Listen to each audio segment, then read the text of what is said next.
Asistir a toda la fase de grupos de la selección mexicana en el Mundial te costará entre 48,000 y 220,000 pesos, $2,500 a $6,000 por persona, dependiendo de si logras conseguir entradas oficiales o si recurres al mercado de reventa, precios de hospedaje, así como vuelos y gastos como comida o transporte.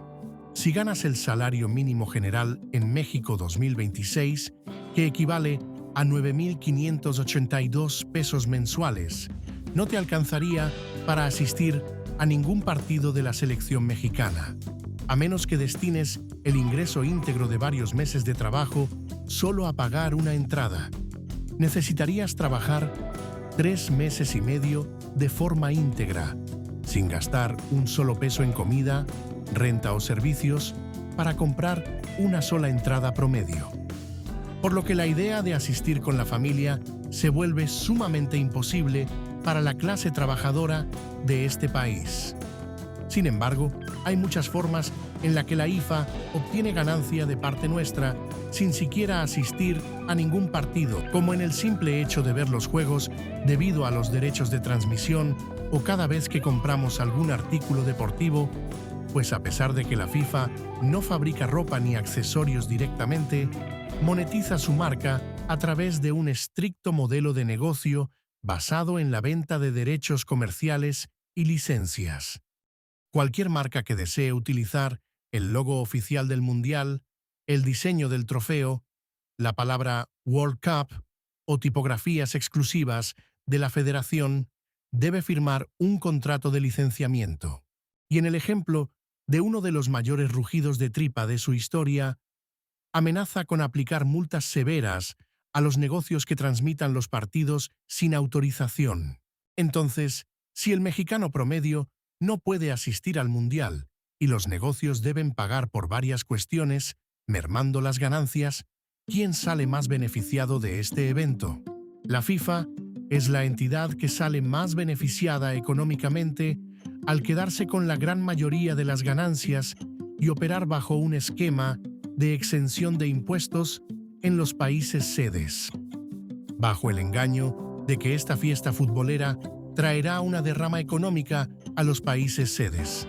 En cada ciclo mundialista, la FIFA rompe récords de ganancias, estimando superar los 11,000 millones de dólares para el ciclo actual, equivalente al PIB anual de pequeños países como Armenia o las Bahamas. Contrario a la creencia popular de que un mundial enriquece a un país, los análisis económicos independientes demuestran que los gobiernos locales suelen registrar pérdidas o un retorno de inversión muy bajo, debido a costos de infraestructura. El país anfitrión debe pagar de su propio presupuesto público la remodelación de estadios, transporte público, aeropuertos y operativos de seguridad masivos. Infraestructura obsoleta. En muchos mundiales, los estadios remodelados o construidos se convierten en elefantes blancos que generan costos de mantenimiento altísimos después del torneo y no vuelven a llenarse. Beneficio social limitado. El aumento del Producto Interno Bruto, PIB, suele ser temporal, solo durante el mes que dura el torneo, y los empleos generados son en su mayoría temporales e informales.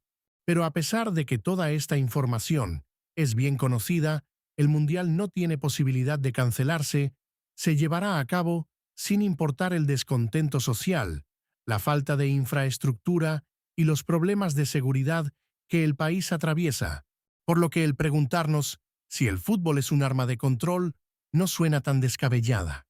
El debate sobre si el fútbol funciona como un mecanismo de control social ha sido analizado por sociólogos e historiadores durante décadas.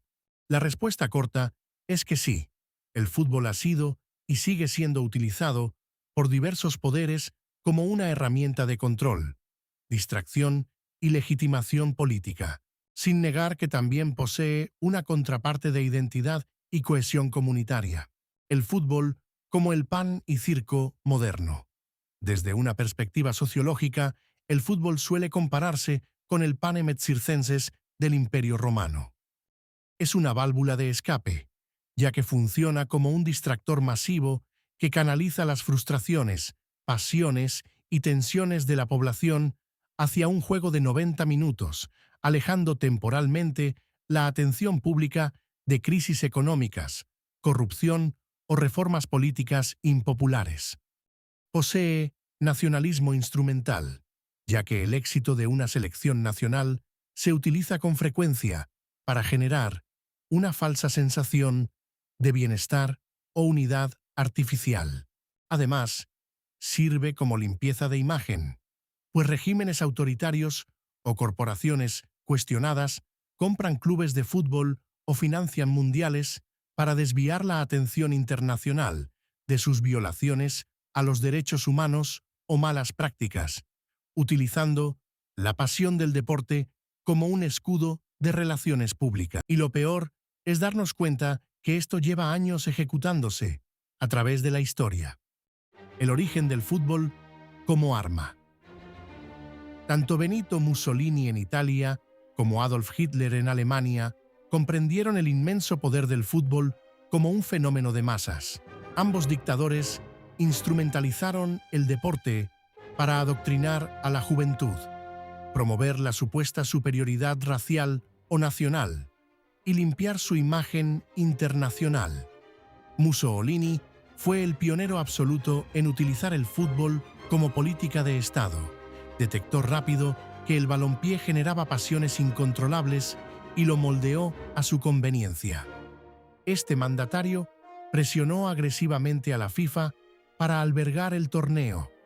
La literatura científica documenta que su mundial funcionó como una vitrina internacional para mostrar al mundo una Italia moderna, eficiente y altamente organizada bajo el fascismo. En la cancha, los futbolistas eran obligados a realizar el saludo fascista antes de los partidos y a vestir uniformes negros, como en el Mundial de Francia 1938. Las victorias de 1934 y 1938 fueron vendidas por la prensa, censurada, como la prueba irrefutable de la superioridad del hombre y el sistema fascista. Hitler también usó el fútbol como un arma política y de control social. Esto durante el conflictivo siglo pasado, y quizá hoy en día no haya que recurrir a saludos extraños para resaltar hegemonía, pero tal vez sí a otras estrategias para establecer un control geopolítico, como el caso del anterior Mundial, Qatar 2022. El caso Qatar. El gobierno de Qatar utilizó la Copa Mundial de la FIFA 2022 como una de las estrategias de manipulación masiva y control geopolítico más sofisticadas del siglo XXI. Los estudios demuestran que el torneo fue planificado para desviar la atención internacional de sus profundos déficits en derechos humanos, como el ocultamiento laboral, donde la monarquía invirtió miles de millones de dólares para sepultar mediáticamente las denuncias sobre el sistema kafala. Este sistema de explotación laboral que provocó la muerte de miles de trabajadores migrantes durante la construcción de los estadios. Investigaciones en el Journal of Democracy destacan cómo el ambiente festivo de un mundial genera un lavado psicológico. La espectacularidad de los estadios y la pasión del fútbol neutralizaron la indignación colectiva, sustituyendo las críticas sobre la falta de derechos. Se documentó el reclutamiento de aficionados locales pagados para llenar asientos vacíos y cantar consignas preestablecidas, simulando una atmósfera de aprobación total hacia el evento y el emirato. En el ámbito macroeconómico, los artículos científicos contradicen las optimistas proyecciones comerciales de la FIFA. Pero entonces, ¿podemos hacer algo? ¿Qué pasaría si decidiéramos no asistir ni siquiera a ver los partidos del Mundial? ¿Tendría alguna repercusión? No ver los partidos es una de las formas de protesta pacífica más directas y efectivas desde la perspectiva del activismo de consumo. La sociología del deporte y la economía mediática demuestra que los megaeventos, como el Mundial, no dependen solo de la venta de boletos en las taquillas, sino del monopolio de la atención masiva.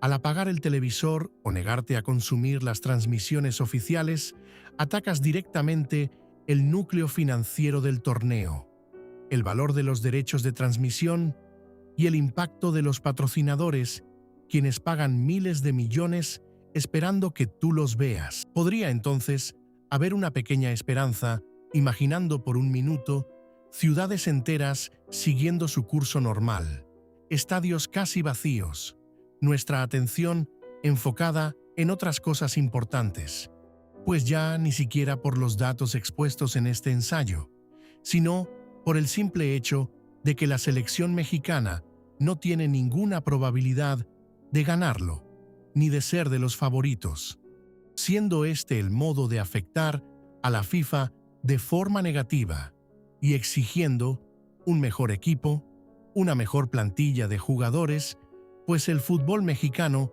ya no tiene representantes clave como hace unos años, y nos ha dado tantas vivencias dolorosas suficientes para dejar la ilusión a un lado. Sin embargo, recuerdo que estoy en México, y aunque eso me dé mucho orgullo, no puedo evitar el hecho de que existe el llamado síndrome del ya mérito, un fenómeno del aficionado mexicano, caracterizado por mantener un optimismo inquebrantable a pesar de las constantes decepciones, y por su capacidad de perdonar rápido a la selección mexicana, siendo un tema incluso ampliamente analizado por sociólogos, psicólogos y antropólogos en el país. El aficionado no apoya simplemente a 11 jugadores, se apoya a sí mismo como mexicano ante el mundo. Psicológicamente, la mente humana recurre a la ilusión y la expectativa porque el periodo de anticipación del juego genera dopamina y un sentido de comunidad festiva. Pero es triste pensar que esto se antepone sobre ciertos temas que nos harían avanzar como nación. Pero entonces se cambia al director técnico, se convoca a nuevos jugadores jóvenes o naturalizados, y se formulan discursos de renovación. Al vender constantemente un nuevo comienzo, se resetea la narrativa y se invita al público a volver a consumir bajo la promesa de que esta vez será diferente. Y toda inspiración de creer que esta vez la sociedad mexicana responderá diferente se desvanece. Si tú pretendes ir a un partido molero, te vas a gastar 140,000 pesos por 2 personas. Pero estás hablando casi del fútbol. Lo deportivo está en segundo término. El primero es el negocio.